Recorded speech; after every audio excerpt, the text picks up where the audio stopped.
大家好，我是秋平，我现在在衡山脚下，这里呢就是举世闻名的悬空寺。从画面中可以看到，完全是镶嵌在悬崖绝壁上面，到现在呢已经有1500年的历史。唐朝的时候，李白来这里说这个悬空寺壮观，并且呢着重加了一点。而到了明朝的徐霞客来到这里说悬空寺是天下巨观。从这个历史名人可以评价得出来，这个悬空寺啊不简单。今天呢，我们就来看一看这座举世闻名的建筑到底是什么样子，是谁所建，为什么会建在悬崖绝壁上面，到底有什么特点？现在出发。来悬空寺的人真多啊，悬空寺一直是不缺人的。其实我觉得可能下午来好一点，上午实在是人太多了。他这里的门票是先进入这个大门15块钱，然后呢，你要去上面的悬空寺呢，缴登临票100块钱，总共是115。悬空寺半天高，3根马尾空中吊，这是民间对悬空寺的形容。它是位于衡山脚下面，就在山西的浑源县。悬空寺是以如临深渊的险峻而著称，建于1500年前的北魏后期。北魏那个时候，佛教、道教呢都是比较兴盛。悬空寺建成之后，历朝历代啊都对过修缮。最开始呢是北魏王朝将道家的道坛从平城，就是现在的大同迁移到此。古代工匠呢根据道家不闻鸡鸣犬吠之声的要求，建造了悬空寺。那么说到道家，这个悬空寺呢最开始就是道家的。悬空寺呢在山西很多，我们之前在那个芦芽山也看到一座比较雄伟的悬空寺，那里还有20多公里的那个悬崖栈道。在山西的大同，其实包括这个悬空寺都有2座比较险峻。今天我们看到的悬空寺呢，是中国古代建筑精华的体现。说是悬空寺，那么很多人以为是寺庙，其实它这里呢是佛道儒3教合一的独特寺庙。我们先来讲讲悬空寺的由来。悬空寺最早是叫悬空阁，悬取自于中国传统宗教道教的教理，空则是来源于佛教的教理，后来改名为悬空寺。那么为什么会改呢？就是因为整座寺院呢像悬挂在悬崖一样，而在我们汉语当中，悬与悬同音，因此得名。悬空寺呢其实主要可以概括为奇、悬、巧。奇就是我们远望啊悬空寺可以看到整座寺庙像浮雕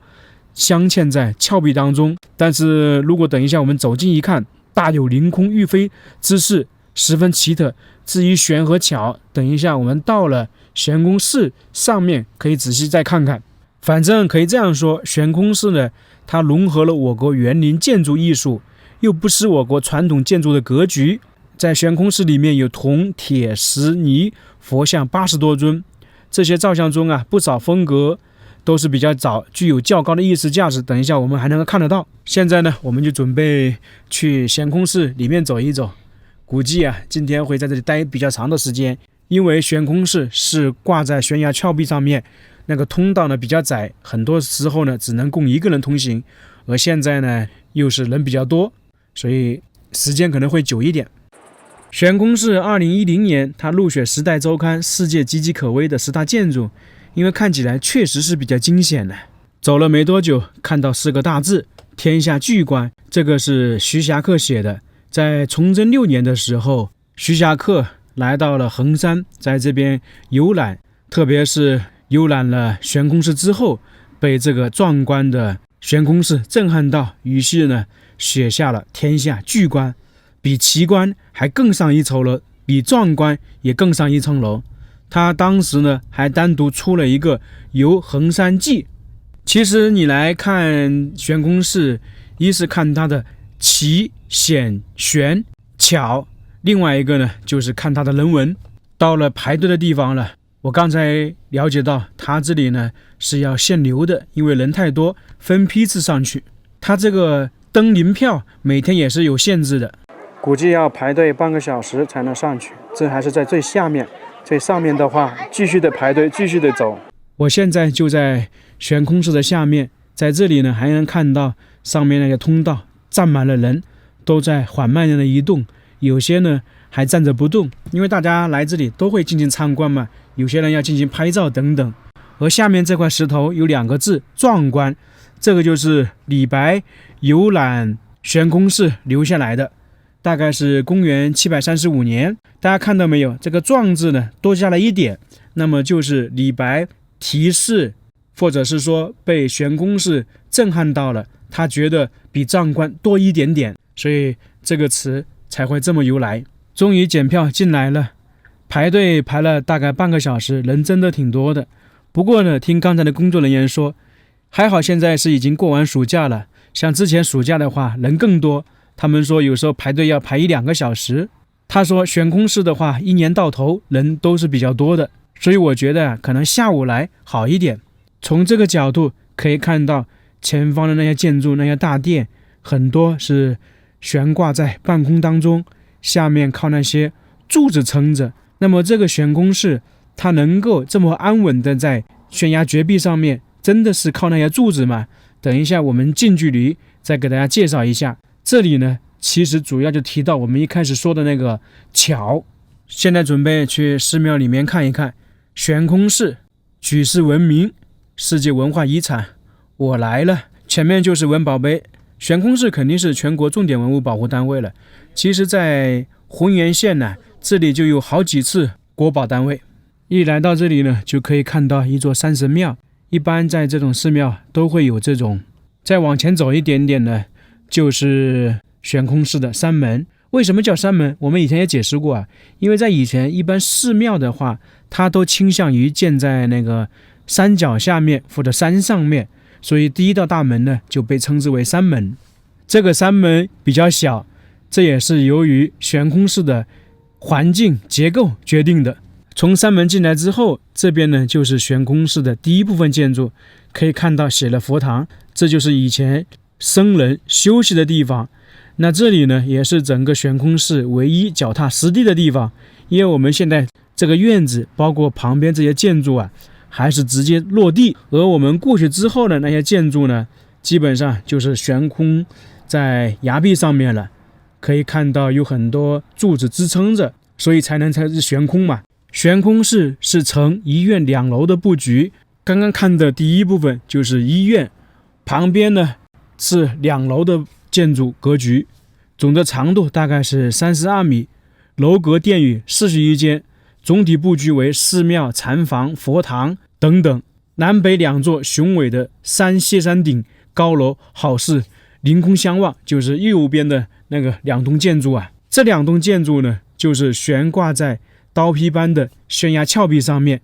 三面环廊合抱，6座殿阁相互交叉，栈道飞架各个相连，高低错落。我们整体可以看到，它这里呢感觉只有10几根大约碗口粗的木柱支撑，最高处离地面50来米。最早的时候，这个悬空寺建造的时候大概离地面90来米，后面是由于这1500多年这里呢下面的河床增高，所以现在就离地面稍微短一点。再往前走就正式进入到悬空的建筑里边了，而且呢基本上只能供1人通行，明显的可以看到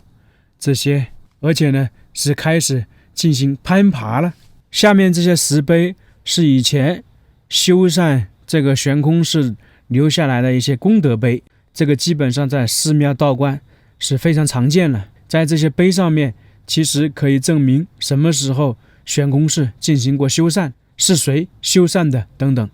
现在准备爬上去看看那些阁楼以及殿宇，还有呢能够看到悬空寺的巧妙与奇。这些楼梯非常窄小，差不多就40-50公分，只能供1人通行，所以它这个悬空寺游览的通道呢，它是设计了不走回头路，就一直往前行。继续走，这人是真多。这边是重阳宫，大家看看下面全是靠这个柱子跟横梁。这重阳宫里面供奉的是谁大家都知道了，就是吕洞宾。吕洞宾还有李白都是唐朝人，据说呢当时吕洞宾在悬空寺这里就住在这个房间里面。这里呢就是悬空寺最有意思的地方，也是我们一开始一直说巧的地方。大家明显可以看到，这里有悬空栈道，还有那个悬空楼阁。表面上看起来呢，这些是被10几根柱子撑起来，那其实有的木柱啊根本是不受力的。为什么会这样呢？为什么不受力这些建筑呢多年不倒呢？它原来是建造者利用了力学原理，把那个梁啊作为基，就是半插飞梁为基，巧借岩石按托梁柱，上下一体，廊栏左右相连，曲折出奇。所以看上去整个寺庙基本是悬挂在半空当中，让人感觉十分精简。但是其实不会啊，主要是建寺持因地制宜，充分利用了峭壁的自然状态布置和建造寺庙各部分建筑。我们一般看到的寺庙是平面建筑的布局和形制，而悬空寺呢是建造在立体的空间中，整个布局呢非常巧妙，令人叹为观止。这人是真多啊，大家都在这里排队缓慢的通行。刚刚有一位游客啊在这里等的时候，他就在跟旁边的聊天说，这悬空寺现在阁楼上这么多人，光靠这个柱子能支撑得住吗？他有点害怕。其实如果大家不了解的人，没有查资料或者没请导游，他真的会以为这个是靠柱子支撑的。其实不是啊，我们刚刚已经说了，主要的受力还是那个横梁，只是说这个柱子啊特定的时候就会起到一些作用。又得开始攀爬了，现在呢我们就去看一看悬空寺里面的殿宇。走上来我们就可以看到这个悬空栈道。那这个寺庙里面的横梁还有一些木柱啊，都是那个比较坚硬的铁杉木。过来看到第一个殿宇呢，就是三圣殿，里面供奉的是观音、文殊和普贤三菩萨。为什么没有地藏呢？一般地藏的话是单独一个殿宇，我们在很多寺庙里面也看过，因为地藏比较独特嘛。再往前走就是三教殿，这也是悬空寺的最高处。三教殿的由来是北魏天师道长，他仙逝前留下遗训，要建一座空中大寺。从天师去世到寺庙始建，共历时43年。他的弟子们呢，多方筹资，精心选址设计，最终呢建成悬空寺，并且呢以著名的医药家、文学家，人称山中宰相的陶弘景的三教合流之理念，建立了三教殿，使3位教主共居于殿，并将其建在了寺庙的最高处。所谓的三教就是佛教、道教、儒教。在殿内我们可以看到那个释迦牟尼是坐在中间，左边呢是儒家的始祖孔子，一副谦虚恭敬、满腹珠玑的样子；右边呢则是老子，佛道儒的和平共处，体现了儒家和为贵、仁者爱人、智者见智，及道家的无量度人、理度为先，佛教的普度众生思想。从三教殿出来之后，在崖壁上看到有4个字，公输天巧，意思就是说这个悬空寺啊，只有技术达到鲁班那样的人才能建设得出来，因为鲁班嘛是姓公输。这是我们刚才在下面看到的悬空栈道，明显是进行加宽过的，原版的应该没有这么宽，可能是现在为了方便游客，刚好这里呢有位置，就进行加宽了。这个悬空寺看起来呢是悬挂在悬崖绝壁上面，建造应该是很困难的，但其实啊，当时在1500年前弓箭建造悬空寺可能没有花费太大的力气，因为它建造的话是充分利用了这个山体结构。首先它这个寺庙很多是在洞窟里面，就一半在洞窟，一些在悬空中。它先是把那些横梁和建筑所需要的材料啊全部准备好，然后呢在这个崖壁上把横梁铺好之后呢，再把那些殿宇所需的材料啊运到半山腰，就我们刚才说的第一个脚踏实地那里，然后把这些建筑组合起来，通过那个铺一层栈道，慢慢的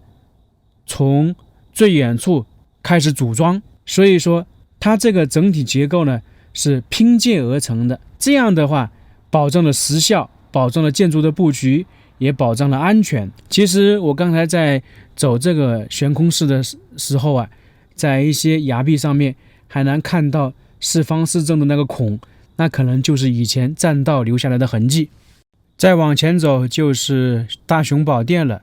大雄宝殿其实就是在我们刚才看的佛堂上面，由于呢它这里参观是一个环绕的线路，我们最后来到了大雄宝殿。这个也被称之为是世界上最小的大雄宝殿，确实是非常小啊，因为是由于这边的环境所决定的。悬空寺到这里就差不多走完了，走在上面那些狭窄的通道，其实感觉还是会有点危险的，因为它的护栏呢不是太高，所以大家走起来一定要注意。也可以说走在上面呢会让人有点胆战心惊。不过呢，这个悬空寺确实是很神奇，因为那些立柱嘛，很多人一开始以为是支撑着这个悬空寺，但其实呢又不是。之前我看到一些资料说，那些立柱呢还会摇摇晃晃，就更神奇了。反正走了一圈，这个悬空寺让人不可思议的地方比较多。大家想一想，在1500年前就能够建造出如此壮观的建筑，这个也可以称之是中国历史上的建筑奇迹。